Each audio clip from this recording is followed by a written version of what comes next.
জয়ের পথে সঙ্গে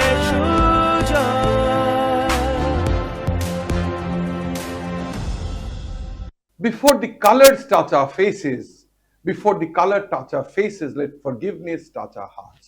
Before the color touch our faces, let forgiveness touch our hearts. নমস্কার, জয়ের পথের সঙ্গে সুজয় আপনাদের স্বাগত। আমি প্রফেসর ডক্টর সুজয় বিশ্বাস এবং জয়ের পথের সঙ্গে সুজয় আজকে 491তম 491st এপিসোড 491 সপ্তাহ। আজকের সপ্তাহের অতিথি ডিরেক্টর অফ সেন গ্রুপ পাওয়ার ক্যাবলিফস অনির্বাণ সেন। নমস্কার Anirban, thanks for coming to my show. ধন্যবাদ আপনাদের সকলকে যারা সপ্তাহের পর সপ্তাহ, মাসের পর মাস, বছরের পর বছর জয়ের পথের সঙ্গে সুজয় দেখে জয়ের পথের সঙ্গে সুজয়কে করে তুলেছেন এক মুখে মুখে চলা নাম। সঙ্গে রাখুন, দেখতে থাকুন জয়ের পথের সঙ্গে সুজয়। সাপ্তাহিক সাফল্যের সাতক্ষণে যাব, তার আগে খুব একটা পার্সোনাল আনন্দের কথা আপনাদের জানাবো। আপনারা জানেন ইউনিয়ন পাবলিক সার্ভিস কমিশন কিংবা ইউপিএসসির পরীক্ষা বছরে একবার হয়, যেখানে সিভিল সার্ভেন্টসদের কে নেওয়া হয়। They are absorbed for running the country. Lakh lakh, to the extent of 13 থেকে 15 লক্ষ প্রথমে অ্যাপ্লাই করে, সেখান থেকে 13তে 15,000 প্রিলিমস ক্লিয়ার করে, তারপর মেইনস ক্লিয়ার করে 2 থেকে 2,500, তার থেকে গোটা 900 লোককে নেওয়া হয়। এবং সেই first top 5 services is, IPS, IFS, IRS কিংবা অডিট সার্ভিস মাত্র 300-400 যায়। আমার বলতে ভাল লাগছে, আমার মেয়ে বৈষ্ণা বিশ্বাস কলকাতা পশ্চিমবঙ্গ থেকে পড়াশোনা করে, অনলাইন ট্রেনিং নিয়ে S N Thakur institute of civil সার্ভিসে মক ইন্টারভিউ দিয়ে, তারপর শেষের কদিন দিল্লিতে গিয়ে কিছু মক দিয়েছিল, and she has secured a rank of 367, which আমরা মনে করছি will be good enough for securing the Indian Revenue Service. I'm deeply humbled by the grace of the Almighty আমাদের কন্যাকে প্রথমবারই এরকম একটা ফাংশনালি প্রথমবারই এরকম একটা সুযোগ দেওয়ার জন্য।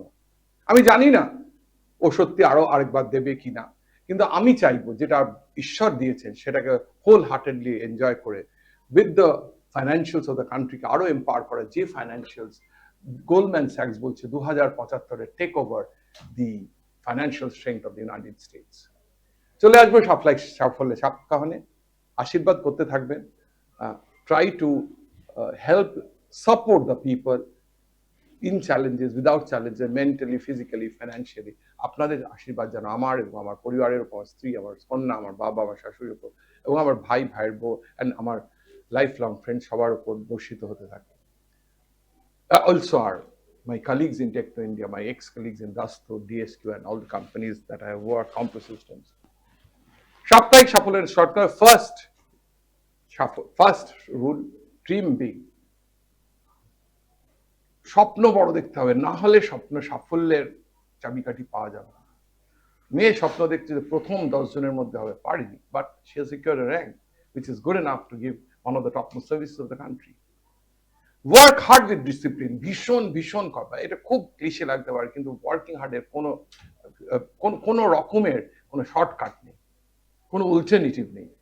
The third rule of success, never stop learning. বলে যতদিন বাঁচি ততদিন শিখি, and that's so true. The fourth rule of success, turn failures into lessons. Well, either we succeed or we learn. We never fail till the end of the life. If something doesn't happen with our liking, then we learn from that. It says, আমরা বলি যে হিন্দিতে বলে, कहावत হিন্দিতে যে अपने जैसा हुआ तो अच्छा हुआ, अपने जैसे नहीं हुआ तो और भी अच्छा हुआ, क्योंकि वो भगवान की मर्जी माफिक। Very difficult to accept at times of challenges, but this is so true. The fifth rule of success, value time. সবারই কিন্তু 24 ঘন্টা টাইম, তার মধ্যে কেউ 8 পাস করে উঠতে পারছে না, মেবি সাম ফাইন্যান্সিয়াল কারণে হতে পারে, কিন্তু অনেকে সময় নষ্ট করে, আর কেউ কিন্তু নোবেল প্রাইজ পাচ্ছে, all with 24 hours time and with the limited term of life which is from the birth to death. The sixth rule of success, build strong relationship. বলছে কিছুই থাকবে না, পয়সা কড়ি কিচ্ছু থাকবে না, যেটা থাকবে মানুষের সাথে মানুষের সম্পর্ক। So let us be humble, let us be empathetic, and world will be a different place to live. সাপ্তাহিক সাফল্য, seventh and the last rule, খুব ইম্পর্টেন্ট। আমরা মনে রাখি না, তো ছোটখাটো জিনিস নিয়ে ছোটখাটো লাভের দিকে বলছে maintain integrity in your character. Integrity is something, you know that. আমরা যখন বলে ক্যারেক্টার আর image, image is what we portray to the people outside, character is what we know inside. এবং আয়নার সামনে গিয়ে আমি জানি যে আমি এই লোকটা। সো ইফ ইন্টিগ্রিটি থাকে তাহলে সেই ক্যারেক্টারটা থাকবে। আমি বলি আমার অ্যাড্রেসে, the good thoughts lead to good actions, good habits, good habit with good character, and good character leads to good destiny. So the character, the foundation কিন্তু integrity. So have integrity in your character and you are going to reach that চাঁদের পাহাড়। চলে আসবো প্রশ্ন উত্তরে, তার আগে অতিথি সম্পর্কে দু চার কথা, জাস্ট অল্প কথা বলবো, তারপর ওর মুখ থেকেই শুনবো। Anirban Sen is an electrical engineer. He's the director of Shane Group. They have a elevator manufacturing company called Power Cab Lifts. They run an OTT called Kuttu Shoshit OTT. He has got the title of Young India Entrepreneur of India and got featured in the cover page of Silicon India, which gets published in the United States and also India. Anirban, একটু অন্যরকম প্রশ্ন উত্তর দিয়ে শুরু করব, generally করি। Are you born and brought up in Calcutta? Yeah, I am born and brought up in Calcutta এবং আমাদের যে পৈতৃক বাড়ি ছিল সেটা তুমি হয়তো জানবে যে সিঙ্গি পার্কের যে ডবল লেনের পুজোটা হয় ঠিক ওখানেই, মানে জওহর গাঙ্গুলির পাশের বাড়িটাই আমাদের ছিল, 18/54। কোথায় স্কুল কলেজ কোথায়? এটা ছোটবেলার কথা বলো।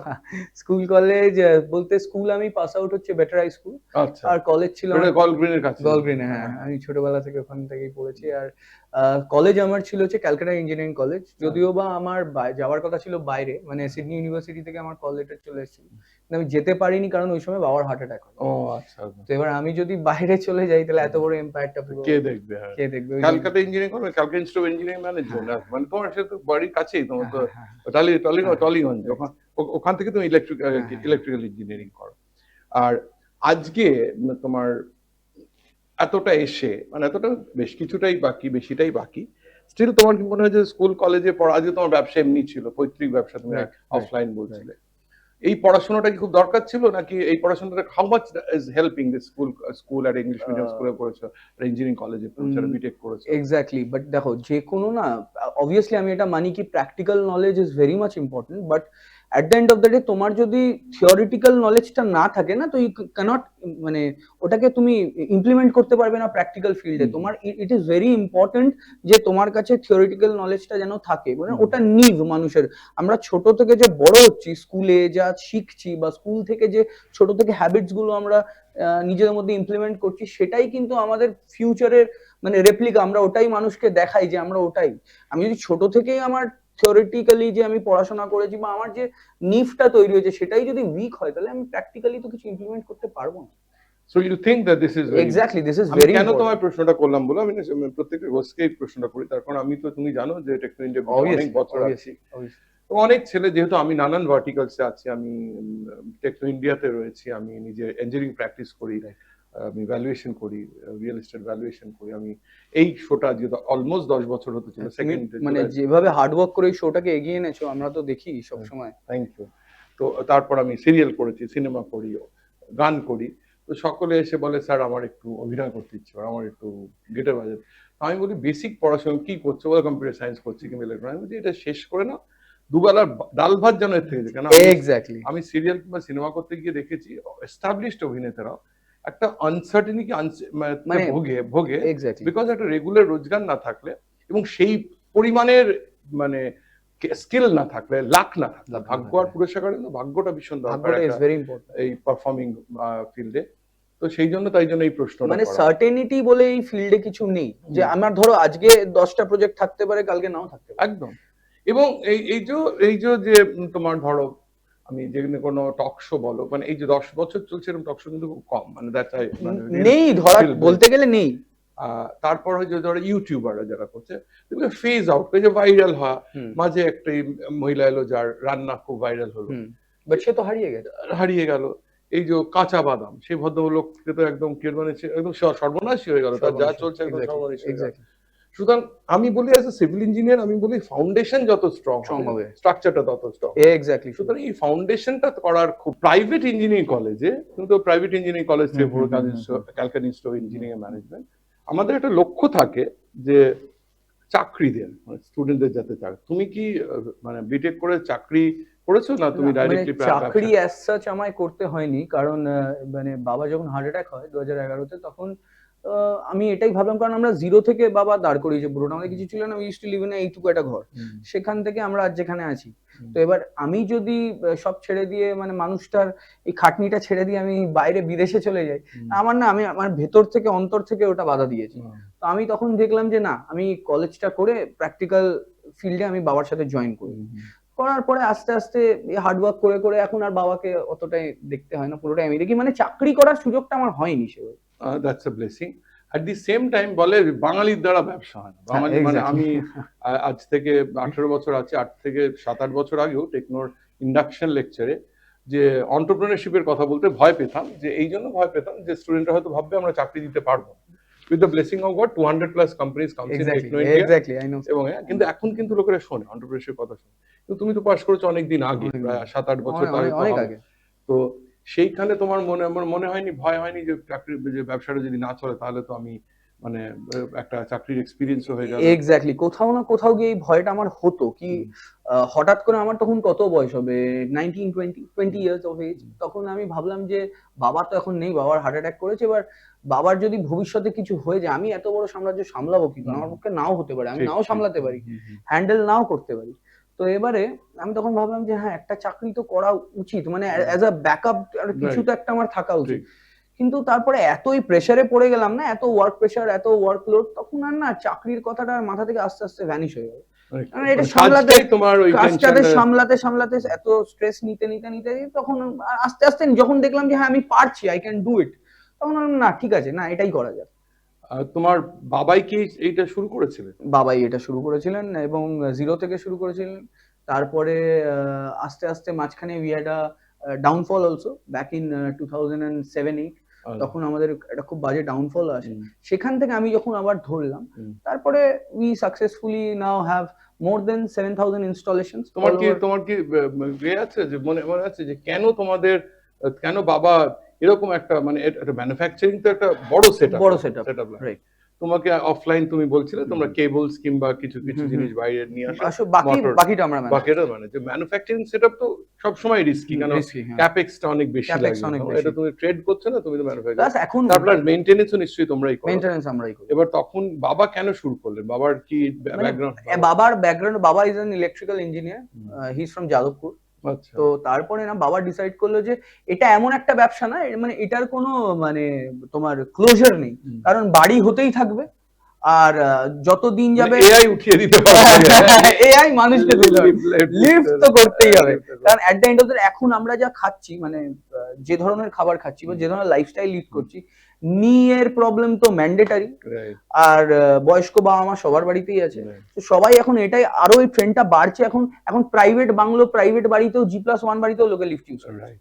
তো এইটা না এমন একটা ব্যবসা যেটা কোনো ক্লোজার নেই। তবে হ্যাঁ, ইট ইজ ভেরি ইম্পর্টেন্ট যে এই ব্যবসায় তোমার যদি টেকনিক্যাল নলেজ না থাকে, তাহলে তুমি এই ব্যবসা করতে পারবে না, 2 বছর করে তোমাকে বন্ধ করে দিতে হবে। ইকোনমিক লিফট কি তোমরা করছো যে বাড়ির জন্য? আমরা নেমেছিলামই যখন 1996 সাল, তখন স্টেটসম্যানে একটা বাবার আর্টিকেল আছে যে তখন মার্কেটে 3টে ব্র্যান্ড ছিল, ওটিস ছিল, সবাই চেনে, কোনে তখনও আসেনি, আর কিছু কিছু আরো ব্র্যান্ডস ছিল। তো আমাদেরকে তখন, আমরা ওই সময় যখন লিফট 3 লাখ 2 লাখ টাকায় বিক্রি হতো, আমরা 1 লাখ টাকায় লিফট দিয়ে বেরিয়ে যেতাম। তো আমাদের এখন তোমাদের ডোমেস্টিক লিফটের দাম কত? ডোমেস্টিক লিফটের ধরো খুব ম্যাক্সিমামে যদি হয় কোল্যাপসেবল ডোর, ওই 4 লাখ 4.5 লাখ টাকা। না, কিন্তু তার সাথে তোমার রয়েছে শ্যাফটটা, তো ওটা তো কনস্ট্রাকশনটা তো ওটা যে বিল্ডার সেই করে, ওটা হ্যাঁ। না ধরো কেউ একটা বাইরে, এখন তো অনেক বাড়ি করা হয় আলাদা করে শ্যাফট করে করছে, সেই লিফট গুলো খুব বেশি হলে 8-9 লাখ টাকা পড়ে, শ্যাফট সব নিয়ে, মানে ফাউন্ডেশন, সব কস্ট ডিপেন্ড করে কটা ফ্লোর হচ্ছে সেটার উপর। তবে আমি যেটা বলছিলাম, মানে আই ওয়ান্ট টু গিভ আমার দর্শকদের আইডিয়া, তারা অনেকেই তো তুমি যেটা বলছো বাবা মা বয়স, মানে যারা তো লোকে যদি অ্যাফোর্ড করে, এখন তো একটু অ্যাফোর্ডেবিলিটি বেড়েছে আমাদের। সুতরাং আপনারা 8-10 লাখ টাকা যদি বাজেট থাকে, তাহলে বাড়ি থাকলে চেষ্টা করতে পারেন। আমি অনির্বাণের অপেক্ষা, অনির্বাণকে কাজ করতে। এবার একদম শেষে চলে এসেছি। আমি বলি মোমেন্টস মেক এ লাইফ, মুহূর্তই জীবন তৈরি করে। রাইট। তোমার মাত্র you are in the early 30s।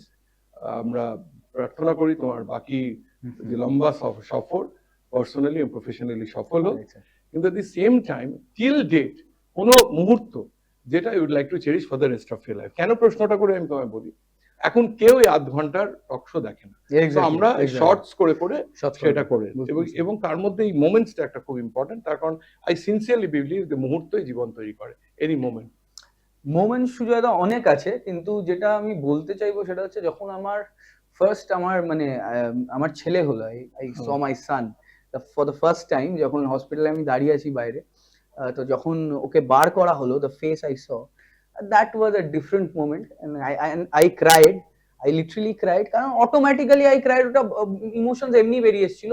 আর আরেকটা মোমেন্ট হচ্ছে যখন আমার বাবার হার্ট অ্যাটাক হয় এবং বাবা যখন সুস্থ হয়ে বাড়ি ফেরে, এই দুটো মোমেন্ট আমার জীবনে, আমি যতদিন বেঁচে থাকবো আমার কাছে অলওয়েজ, মানে this would be the most precious moment. 491তম এপিসোড, 450-র অনেক বেশি অতিথি, সবার কিন্তু মুহূর্ত ডিফারেন্ট। চলে যাবো বিরতিতে, তার আগে একটা ছোট্ট গল্প প্রত্যেক দিনের মতো বলবো। একজন সাধু বাবা নানান গ্রামে ঘুরে বেড়ান। একদিন একটা গ্রামে ঘুরছেন, ওই তার পিঠে ঝোলা নিয়ে, হাতে লাঠি নিয়ে ঘুরে বেড়াচ্ছেন। একজন ভদ্রলোকের সাথে দেখা হয়েছে, ভদ্রলোকের নাম সদানন্দ। সদানন্দ বলছে তাকে দেখে যে সাধু বাবা চলুন আমার বাড়িতে যাবে। সে ছিমছাম মধ্যবিত্তর ঘাড়ি, তাকে যতটা পারে তাকে মানে আতিথেয়তা করেছেন। হি ওয়াজ ভেরি হ্যাপি। তখন উনি বেরোনোর সময় আশীর্বাদ দিচ্ছেন, তোমার অনেক উন্নতি হোক, তোমার ফ্যামিলি সবাই খুব ভালো থাকুক, তুমি যেন খুব ভালো থাকো, তুমি যেন খুব ভালো করো। সেই সদানন্দ বাবু বলছেন, এ সবই ট্রানজিয়েন্ট, কোনোটাই, এইটাও থাকবে না। কি বলছো? যাই হোক, সেটা চলে গেছেন। বছর 2 বাদে সেই সাধু বাবা আবার ফিরে এসছে। ফিরে এসে দেখছে সেই যে সদানন্দ বাবুর অবস্থা খুব খারাপ, একটা কুড়ে ঘরে থাকে, একটা জমিদারের কাছে কাজ করে, তাও সে তাকে নিয়ে গিয়ে সে আগের মতোই তার মতো পরিপাটি করে খাওয়া দাওয়া করে রওনা করে দিয়ে যাচ্ছে। তখন বলছে যে আমার খুব খারাপ লাগলো দেখে, তোমার এই অবস্থা হয়েছে। আবার সেই সদানন্দ বাবু বলছেন, এইটাও চিরদিন থাকবে না, এই অবস্থাও চিরদিন থাকবে না। বলছে তুমি তো আসল সাধু, তুমি তো কোনো মানে তোমার এই যে বোধ, যে মানে অন্তরাত্মার যে বোধ, তো একদম মানে সাধ্যি প্রাপ্ত করলে এরকম বোধ হয়। চলে গেছেন। আবার 2 বছর বাদে সাধুবাবু এসছে, এসে দেখছে যে সেই সদানন্দ বাবু পুরো মানে একদম একটা এলাকার, মানে একদম যে জমিদারের সাথে কাজ করতো, সেই জমিদারের আসনে বসে আছে। তার মহলে গেছে, তাকে জিজ্ঞেস করছে, বলে তুমি এটা সম্ভব হলো কি করে? বলে জমিদার তো কেউ ছিল না, আমি ওনাকে এত কাজ করতাম, সেবা করতাম, উনি চলে যাওয়ার সময় আমাকেই জমিদার করে দিয়ে চলে গেছে। তো উনি খুব করেছেন, ওনাকে আবার সেই একই রকম ভাবে আতিথেয়তা করে চলে গেছেন। তখন বলছে, আমার খুব ভালো লাগলো, ঈশ্বর তোমার এত ভালো লোকের সদানন্দ, তোমার খুব ভালো করেছে, আমার খুব ভালো লাগলো। বলে যখন চলে যাবে তখন সদানন্দ আবার বললেন, এটাও চিরদিন থাকার নয়।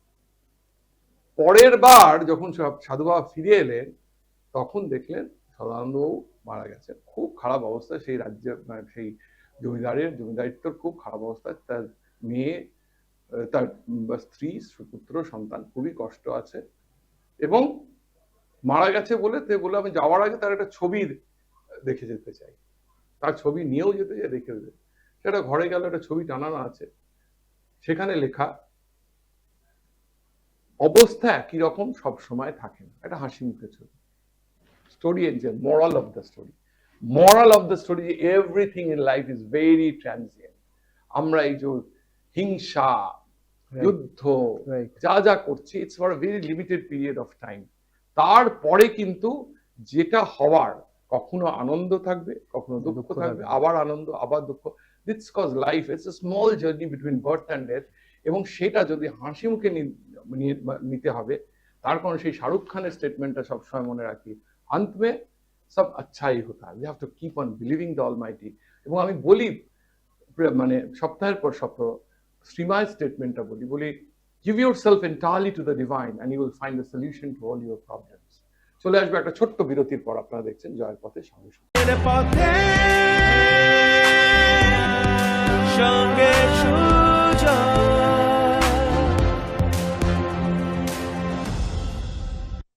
নমস্কার, চলে এলাম বিরতির পর। আপনারা দেখছেন জয়ের পথের সঙ্গে সুজয়। আজকে 491তম episode, 491st episode, 491st week.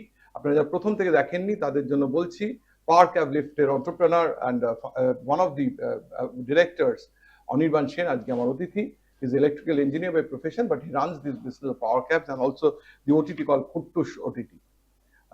Anirban, এমনি তো তুমি একটু বললে, তুমি যেহেতু তোমার বাবা মা স্ত্রী সন্তানের কথা মেনশন করলে, একটু ছোট করে বলো, তার কারণ it helps to create a connect with the audience. আমি বলি যে তোমাকে তো এখন হয় পাওয়ার ক্যাবস লিফট কিংবা তুমি সোশ্যাল মিডিয়া যেরকম করে প্রেজেন্ট করো, একটু পার্সোনাল লাইফ শেয়ার করো। অবভিয়াসলি বাবা মা মানে স্ত্রী সন্তান। আমার বাবা মা এবং আমার খুব একটা ছোট ফ্যামিলি। আমার বাবা মা, আমি এবং আমার স্ত্রী এবং আমার ছেলে। তো আমার স্ত্রী বলাটা ভুল হবে, ও বাড়ির মেয়ে, কারণ আমার থেকে বেশি আমার বাবা মা ওকে অনেক বেশি ভালোবাসেন, আমার থেকে অনেক বেশি, এবং আমি বিতাড়িত এই জায়গাটায়। এবং আমার ছেলে হওয়ার পরে আমার বাবা আজকাল আর সুজয়দা সত্যি বলতে অফিস যায় না, খুব রেয়ার যায়, ওকে নিয়ে বেশি থাকে। এবং এই পুরো এম্পায়ারটা আমি মোটামুটি চালাচ্ছি। বাবা কুট্টুসটা আমার একটা নতুন ওটিটি প্ল্যাটফর্ম খুলেছি, যেটার একটাই মানে উদ্দেশ্য যে বাঙালি এবং নন বেঙ্গলিরাও যারা আছে যেন ফ্যামিলি নিয়ে বসে সবাই একসাথে ওটিটিটা দেখতে পারে। কারণ আজকাল ওটিটি এমন হয়ে গেছে, তুমি ধরো ফ্যামিলির সাথে বসে বাবা মা বা ছেলে বা দাদু দিদা সবার সাথে বসে একসাথে চালাতে পারবেন। তো আমাদের ওটিটিতে there is no adult content, যদিও বা কিছু থেকে থাকে, দ্যাট ইজ পাসওয়ার্ড প্রোটেক্টেড, কেউ খুলতে পারবে না যতক্ষণ না তুমি লগ ইন করছো। এবারে এই ওটিটিটায় তুমি সেই পুরোনো আগেকার দিনের যে সাহিত্যিক গল্পগুলো ছিল, যেমন বিভূতিভূষণ শরৎচন্দ্র, আমরা ওই জনারটাকে আবার ফিরিয়ে আনছি। মানে ওই পুরোনো গল্পগুলো, যেমন আলো বলে একটা মুভি হয়েছিল ঋতুপর্ণা ম্যাডামের, ঋতুপর্ণা সেনগুপ্ত, ওনার ওই জনারটাকে আমরা আবার ফিরিয়ে আনতে চাইছি। মানে বাঙালির যে আগেকার দিনের যে গল্পের কালচার গুলো, মাটি, এক্স্যাক্টলি আমরা ওটাই ফিরিয়ে আনছি। এবং মা কি করে? মা হাউসওয়াইফ। মা কিছুই করে না, মা খুব সাদামাটা। স্ত্রী ও হাউসওয়াইফ, টুকটাক বিজনেস আছে। কি ব্যবসা? হ্যাঁ, টুকটাক, মানে আমার ইচ্ছা আছে ওকে এরপরে জয়েন করানো। ছেলে 2 বছর, 3 বছর। একদম ছোট্ট, একদম। এবার তোমায় বলি যে আমরা যতই ফেসবুকে দেখাই আমরা আনন্দে আছি, হাসি আছে, যত ভালো রয়েছে, তো কিন্তু স্টিল আমাদের সকলেরই একটা সংগ্রাম আছে। এত তো এপিসোডস করেছি, এত লোককে করেছি, তো আমি তাই জন্য বলি যে আমরা যাতে রিলিফ পাই একটুখানি কোনো হবি পারসিউ করে, মানে মি টাইম। তোমার হবি কি? আবার বলছি, এটাও কিন্তু ওই শর্টস এর জন্য খুব ইম্পর্টেন্ট প্রশ্ন, যে হবি কি পারসিউ? আমার সবথেকে মুদ্রা হবি, মানে যেটা আমি খুব ভালোবাসি, সেটা হচ্ছে আমি খুব গান গাই। আচ্ছা, ও এক্সেলেন্ট। হ্যাঁ, মানে আমার ঘরে সব রকমের মিউজিক্যাল ইনস্ট্রুমেন্টস আছে। Let it be a synthesiser, let it be a guitar, let it be a tanpura. আমি গান গাইতে খুব ভালোবাসি। এক সময় আমি ফাংশনসও করতাম, কিন্তু তারপরে কাজের চাপে আর হয় না। 2 লাইন গানে যখন গান গাও তো বলতে, তাহলে তো সব দর্শকরা তো চাইবে যে 2 লাইন যে করেন তোমার সবচেয়ে ভালো মনে হয়, মানে একটা আচ্ছা, হিন্দি গানও কি গাওয়া যেতে পারে? একদম। আচ্ছা, उसका हूँ उसमें हूँ से हूँ उसी का रहने दे, मैं तो प्यासा हूँ है दरिया वो जीने का मेरे। Very good. এবার আসি তোমাদের পরের যে ইনিশিয়েটিভ নিয়েছো, কুট্টুস ওটিটি। রাইট, কুট্টুস ওটিটিটা হঠাৎ মাথায় এলো, করছিলে লিফট, এসে গেল ওটিটি। এ তো কোনো মানে আগরতলার চৌকির তলার মতন সম্পর্ক প্রায় আর কি। তো ওটিটিটা করতে গিয়ে ম্যানুফ্যাকচারিং ব্যবসা, লিফটের ব্যবসা। এই আমি না সত্যি কথা বলবো, এইটা পুরোটাই আমার বাবার ব্রেন চাই, কারণ বাবা অলওয়েজ অনেকটা তোমার মতো, মানে খুবই ওই আর্টিস্টিক টাইপের। তো বাবার না এটা ছোটবেলা থেকেই, বাবা স্কুলে, আমি গল্প শুনেছি, বাবা যখন স্কুলে যেত বেঞ্চ বাজিয়ে গান গাইতো। তো বাবার মধ্যে আর্টিস্টিক ব্যাপারটা ছিল। তো এটা পুরোটাই বাবার আইডিয়া যে আমি ওই পুরোনো জনারটাকে ফিরিয়ে আনতে চাই। এখন যে কন্টেন্ট হয়ে গেছে বা যে ধরনের সিনেমা যা হচ্ছে, আমি পুরোনো 70s 80s এর জনারটাকে আবার আনতে চাই। তো পুরোটাই বাবার আইডিয়া। এতে তুমি মুভি, শর্ট ফিল্ম, মুভিজ তো পাবেই, প্লাস মিউজিক অ্যালবাম, ভিডিওস, বাচ্চাদের কার্টুন, যেসব মারা খাওয়াতে পারে না, বাচ্চাদের কার্টুন দেখিয়ে খাওয়ায়, সেসবও আছে। And it is very inexpensive, 69 for a month. You pay 69 rupees, আজকাল বিরিয়ানিও হয় না, বিরিয়ানি 69 এর 5 গুণ। এবার তোমায় বলি যে তুমি তোমার প্রোফাইল থেকে পেয়েছি যে you have got the Young Indian Entrepreneur Award. You are got featured in the cover page of Silicon India, যেটা USA ইন্ডিয়াতে পাবলিশ হয়। এই রেকগনিশন গুলো তোমাকে মোটিভেট করে, আর তুমি তোমার মতো কাজ করে যাও? না, অবভিয়াসলি মোটিভেট করে সুজয় দা, অবভিয়াসলি। মানে একটা রেকগনিশন পাওয়া, ইটস লাইক মানে নিজের খুব ভালো লাগার বিষয়। এবং আমি ইনফ্যাক্ট যখন এই সিলিকন ইন্ডিয়ার পাবলিকেশনটা বের হয়, তখন আমি জানতামও না আমার ওয়াইফ আমাকে হঠাৎ করে একদিন বললো যে এই ম্যাগাজিনটা বাড়িতে এসছে, তো ওরাই পাঠিয়েছিল ইয়ে করে, বাবা হয়তো আনিয়েছিল। তো আমি দেখে আমার নিজের এত ঘুম থেকে উঠে অন আ ফাইন মর্নিং আমি দেখে ভাবলাম যে ইট ইজ অ্যান অ্যাচিভমেন্ট, ভালো লাগে। এবং আরো অ্যাওয়ার্ড, আমরা 6 times national award winning company, 6বার ন্যাশনাল অ্যাওয়ার্ড। Oh excellent.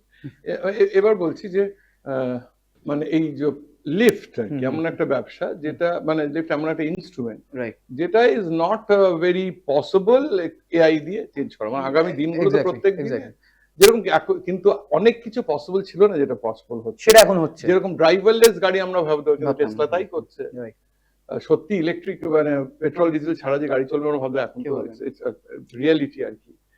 তা আগামী দিনে তোমাদের প্ল্যানিং কি? এরকম কি হবে যে একটা চশমায় আমি ভাবলাম ওই হাতে হাততালি দিয়ে যেরকম হতো না, তো গোপী গাইন এটা হচ্ছে অলরেডি, আমরা এটা নিয়ে হাউ মানে you are planning your business or how you are preparing yourself for the coming days? না না, we are working change of technology on our মানে ডে টু ডে বেসিস। এখন তো basically we are working on it. Basically আমরা না residential এলিভেটরস আর commercial এলিভেটরস বাড়িতে বেশি বানাই, ঠিক আছে? মানে ওই হোম লিফটস মানে যেটা হচ্ছে এক দুজনের জন্য, সেটা আমরা খুব রেয়ার বানাই। But we are coming up with a technology যেটাতে কি হবে না, অ্যালেক্সার মতো। মানে তুমি ধরো বললে যে Alexa take me to second floor, তোমাকে বাটন ফাটন কিছু প্রেস করতে হলো না, লিফটটা অটোমেটিক্যালি উঠে গেল। তো এটাই এআই বেসড আমরা করার চেষ্টা করছি, যে মানুষ যেটা বলছে ভয়েস কমান্ডেই যেন সেটা হয়ে যায়, মানে আর বাটনের ব্যাপারটাই থাকবে না, বাটনের ব্যাপারটাই প্যানেলটা উঠে। How do you see your business food push and your park in coming days? আগে বলতাম 5 বছর বাদে, এখন এত চেঞ্জ করছে আর এখন এত ফ্লাকচুয়েট করছে। ইন কামিং ডেজ কিভাবে? ইন কামিং ডেজ দেখো, এলিভেটরের বিজনেস তো আই থিংক এটা স্টপ হওয়ার না।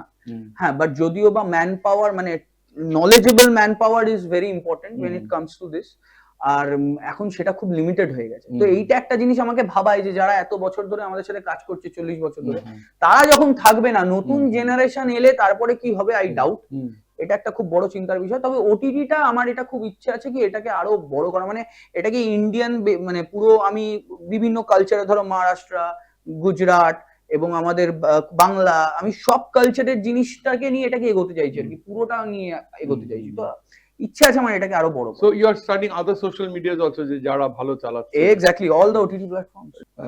অনির্বাণ, আমি যে তোমাকে বললাম যে আমি তোমাকে ওয়ান অফ দ্য ইস্যুস যে তোমাকে অ্যাট্রাক্ট করেছিল আমার টিমে তোমার, সেটা হচ্ছে তুমি লিফটের একটা সেফটি নিয়ে কাজ করো, যেটা ভেরি ইউনিক। এইটা যদি একটু ছোট্ট করে বলো। আমি বলছি ছোট্ট করে, এই যে লোকে যে প্যানিক করে না লিফটে আটকে গেলে, প্রত্যেকটা লিফটে একটা সেফটি থাকে, সেফটি ডিভাইস। মানে ধরো লিফটে কোনোদিন যদি রোপটা ফেল করে, যদি লিফটটা ফ্রি ফল করে, নিচে একটা সেফটি থাকে, সবাই ইউজ করে এটা।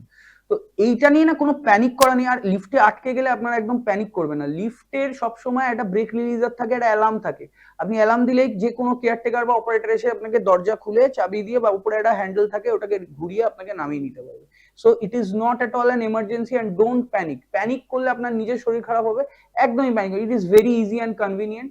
And if you want trust, if you want affordability, if you want good affordability with good quality, you can come to us. এবার বলো যে তোমার পার্সোনালি গান করতে ছেড়ে দিয়েছিল, তোমার পার্সোনাল কি করে? এটা তোমার বিজনেস সাইড, রাইট? পার্সোনাল তোমার যে শৈল্পিক সত্তা, সেটা কি বিকাশ করার তোমার আগামী দিনে কোনো প্ল্যানিং আছে? তুমি এই যে গান গাইলে, তাতে বুঝলে ইউ আর ট্রেন্ড সিঙ্গার, তোমার গলার ওপর তোমার নিশ্চয়ই গান কি শিখেছো? গান ছোট বয়সে 2-3 মাস শিখেছিলাম, বাট ওইভাবে শেখা নট হয়নি। Not in a structured. আগামী দিনে কিন্তু তুমি বলে তুমি সমস্ত ইনস্ট্রুমেন্ট বাজাতে পারো, তার মানে ইউ নো দ্য নোটস, মানে আই নো দ্য সব, মানে নিচের স্যার উপরের স্যার পরিমাণ মানে তুমি করতে পারো। এবার তোমার এইটা নিয়ে কি আগামী দিনে, মানে এটা আমার প্যাশন ছিল, বাট এখন না আমার বাড়িতেও সবাই আমাকে বলে আজকাল যে তুই এটা করতে পারতিস, আজ করলে তুই আরো হয়তো অন্য কোথাও থাকতিস বা ভালো কিছু করতিস না। কিন্তু আমি বলছি ইন অ্যাডিশন টু দ্যাট, এই প্যাশনটা কি তোমার? এক্স্যাক্টলি, মানে আমি অবভিয়াসলি এটা পারসিউ করার তো আমার ইচ্ছে আছে, বাট জানি না এখন করতে পারবো কি পারবো না এই স্ট্রেসের মধ্যে। সময় এমন একটা জিনিস যে একদম খুব তাড়াতাড়ি চলে যায়। 24 আওয়ার্স কিভাবে শেষ হয়ে যায় না আমরা বুঝতেই পারি না। মানে যেটা তুমি বলছিলে 7 রুলস, আমার এত ভালো লাগছিল, মানে এটা মেনেই চলি একদম বেসিক্যালি। এবার আমি তোমায় বলছি যে আমি এই প্রোগ্রামটা শুরু করেছিলাম 2 জুলাই 2016-তে, মানে এইবার 2 জুলাই 2016, 10 বছর। আচ্ছা। আমার প্রথম অতিথি ছিলেন বন্ধন ব্যাংকের ফাউন্ডার চন্দ্রশেখর আঙ্কেল। হ্যাঁ, এবার চন্দ্রশেখর ঘোষ মহাশয় আমাদের পাড়াতেই থাকতেন, সার্ভে পার্কেই থাকতেন তখন। এখন আরবান বাড়িটা এখনো আছে। তো ওই প্রথম এপিসোড থেকে আমি বলি যে আমি সোনার বাংলা গড়ার একজন সৈনিক হতে চাই, I want to be a soldier in making সোনার Right, বাংলা। right, কারণ আমি right. কলকাতাতেই পড়াশোনা করেছি, কলকাতায় আমার কর্মক্ষেত্র, যদিও দেশ বিদেশ প্রচুর অনেকবার গেছি, কিন্তু Kolkata I was a very homesick person, এবং আমি কলকাতা থেকে। তোমার কাছে আমার সেকেন্ড লাস্ট প্রশ্ন, যে বাংলা কি হবে সোনার বাংলা? মানে how what do you see, Bangla কি সোনার বাংলা হচ্ছে? আমরা অনেক সৈনিক আছি যারা এটা চাইছি তোমার মতো, যেমন আমি আছি এবং মেঘদূত আছে। I get inspired by him. আমি ওর ভিডিওস যখন দেখি বা আমরা যখন সামনাসামনি কথা বলি, মেঘদূত যেভাবে লড়ছে বা আমি লড়ছি বা তুমি লড়ছো, এবং আমাদের একটা বেঙ্গল বিজনেস কাউন্সিল বলে আমাদের একটা সংস্থা আছে, যেখানে সুভাষিস আছে, অড্ডি সাহেব আছে, অনেকে আছে যারা আমরা একসাথে মিলে সবাই মিলে লড়ছি। তো বাংলাকে সোনার বাংলা করতেই হবে, কোনো অপশন নেই। এই যে লোকে বলে বাংলায় কিছু হয় না, ব্যবসা নেই, আমি এটা মানি না। আমি নিজে ব্যবসা করে খাচ্ছি, আমার কাছে পয়সা আসছে, বাংলাই দিচ্ছে। আমি তো বাইরে থেকে, বিহার থেকে পয়সা নিয়ে আসছি না, বা গুজরাট থেকে পয়সা নিয়ে আসছি না। আমি বাংলায় ব্যবসা করছি, বাঙালিকে জিনিস বিক্রি করছি, বাঙালি আমাকে পয়সা দিচ্ছে, তো ব্যবসা হচ্ছে। ব্যবসা করতে চাইলেই ব্যবসা হবে। এবার ডিপেন্ড করছে তুমি কিভাবে এগোতে চাও। একদম, তুমি কত ওয়াইড স্কেলে জিনিসটাকে ভাবছো, কত লার্জ স্কেলে। এবার তুমি সেটাকে কতটা ইমপ্লিমেন্ট করতে পারছো। তুমি যদি একটা ধাক্কা খেয়ে, দুটো ধাক্কা খেয়ে বসে পড়ো যে না আমি করবো না ভাই, হবে না, এখানে কিছু হবে না। I keep on saying the success is not how high you achieve, success is how many times you get back on your feet while you fail. Exactly, how many সুতরাং টাইমস আমার ইউ সেই try. কথার Q নিয়ে বলবো প্রত্যেক সপ্তাহের মতো, যে বাংলা, সোনার বাংলা শুধু কোনো রাজনৈতিক দল নেতৃত্ব করবেন না, সোনার বাংলা করবেন আপনার আমার মতন সোনার বাঙালি। আসুন হাতে হাত ধরি সোনার বাংলা করি, হাতে হাত ধরি সোনার বাংলা করি, হাতে হাত ধরি সোনার বাংলা। এবার চলে আসবো শেষ প্রশ্নে। তুমি যদি আমার এপিসোড গুলো দেখো, এই এপিসোডের প্রত্যেকটা এপিসোড 7 রুলস অফ সাকসেস থাকে। এই কোনো 7 রুলসই কিন্তু আমার রুল না, I believe in most of them. কিন্তু এইটা কথার চেঞ্জ করে করে প্রত্যেকদিন, মানে প্রত্যেক দিন একটা কোনো কপি পেস্ট, আমারও না, কপি পেস্ট না, সফল মনীষীরা যা বলে সেই ওয়ার্ডস চেঞ্জ করে এটা প্লেস করা। এটা করার উদ্দেশ্য, তার কারণ আমি বিশ্বাস করি যে শব্দই ব্রহ্ম, ওয়ার্ড ইজ পাওয়ার। শব্দ তুমি যেটা ম্যানিফেস্ট করবে মুখ থেকে সেটাই হবে। এবং সেই জন্য আমি তোমাকে, তোমার শেষ প্রশ্ন, যে আর টিম জয়ের পথে সঙ্গে সুযোগ অতিথি নির্বাচন করে সাফল্যে নিয়ে। ইনফ্যাক্ট তুমি যখন বললে যে তোমরা একটা সেফটি কিছু করো, লিফটের একটা, then I said that I should call you. মানে একটা তো এন্টারপ্রেনার হিসেবে, বাঙালি এন্টারপ্রেনার করাই যায়, কিন্তু ওইটা আমাকে টাচ করলো। এবার তুমি বলো তোমার কাছে, এটাও আবার বলছি এই শর্টস এর মধ্যে আমরা ঢোকাবো, যে আমার অতিথিদের সাফল্যের মানে ফর্মুলা আর কি। তোমার কাছে আমার দর্শকদের জন্য যারা 8 থেকে 80, প্রথমে শুরু হয়েছে আমার স্টুডেন্টস অফ সাউথ পয়েন্ট, যাদবপুর, টেকনো ইন্ডিয়া, এখন 8 থেকে 80, কিংবা আমার যারা কলিগ ছিলেন দোস্ত, ডিএসকিউ, উইকেন্ড ক্লিক, তারপর কম্পো সিস্টেম, কিংবা টেকনো ইন্ডিয়া, এখন কিন্তু 8 থেকে 80 জেনারেল সবাই এই প্রোগ্রামটা কখনো না কখনো তো দেখেইছে। আমি নিজে দেখি, আমার পুরো ফ্যামিলি দেখে। তোমার কাছে তো, আমার কাছে, তোমার কাছে আমার শেষ প্রশ্ন, your advice for success for my viewers. দেখুন, সাকসেস না আমার কাছে একটা খুব ইম্পর্টেন্ট ওয়ার্ড, কারণ আমি ছোটবেলা থেকেই সাকসেসটাই বিলিভ করি। এবং যারা এই সাকসেসটাই বিলিভ করে না, মানে যাদের একটা কমফোর্টেবল জোন চাই বা একটা কমফোর্টেবল লাইফ চাই, তারা জীবনে কিন্তু সাকসেস অ্যাচিভ করতে পারবে না। মানে গতানুগতিক আমি চাকরি করে যাচ্ছি, বা গতানুগতিক আমার এটা এসি ঘরে বসছি, আমি বাড়ি চলে যাচ্ছি, ঘুমোচ্ছি, আবার পরের দিন যাচ্ছি, খাচ্ছি, মাংস ভাত খাচ্ছি, হবে না সাকসেস। যদি সাকসেস পেতে হয়, তাহলে তোমাকে তোমার যেটা ইচ্ছে, তোমার যেটা চাহিদা, সেটার পেছনে তোমাকে ছুটতে হবে। চাই তুমি যতবার হোঁচট খেয়ে পড়ো, যতবার মাথা ফাটুক, যতবার হাত ভাঙুক, তোমাকে উঠতে হবে, দাঁড়াতে হবে, আবার লড়তে হবে। যদি তুমি লড়তে পারো তাহলেই সাকসেস নিয়ে ভাবো, নাহলে ভেবো। এক্সেলেন্ট। যে পরিশ্রম করে যেতে হবে আর স্বপ্ন দেখতে হবে। আমি বলি স্বপ্ন দেখলেই তো থাকবে স্বপ্ন পূরণের সম্ভাবনা। এক্স্যাক্টলি। চলেছে একদম প্রোগ্রামের শেষে। ধন্যবাদ দেওয়ার পালা। ধন্যবাদ দেবো Dibyendu Shekhar Laidi, Asha Communication, Sujoy Saha Satling Advertising, Sharmishtha Das Canvas Communication, Numi Mehta Selvel Advertising, Keshto Shah Karukrit Advertising, Abhijit Mitra Portray Advertising, এবং Gautam Pal Information Advertising. Hoarding, posters, banners দিয়ে সপ্তাহের পর সপ্তাহ, মাসের পর মাস, বছরের পর বছর জয়ের পথে সঙ্গে সুজয়কে করতে তুলে মুখে মুখে চালানো।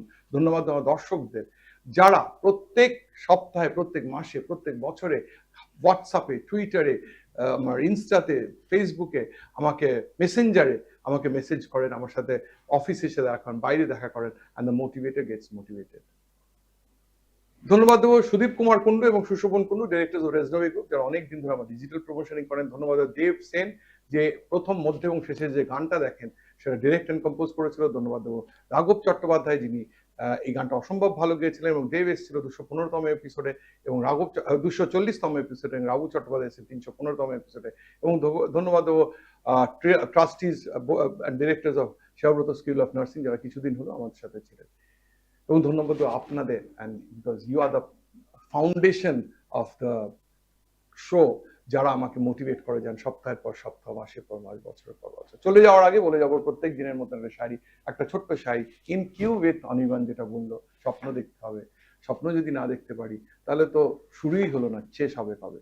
মানে এটা বলে যে if you dream big there is a chance that you can succeed, but if you don't dream there is every chance that you're going to fail.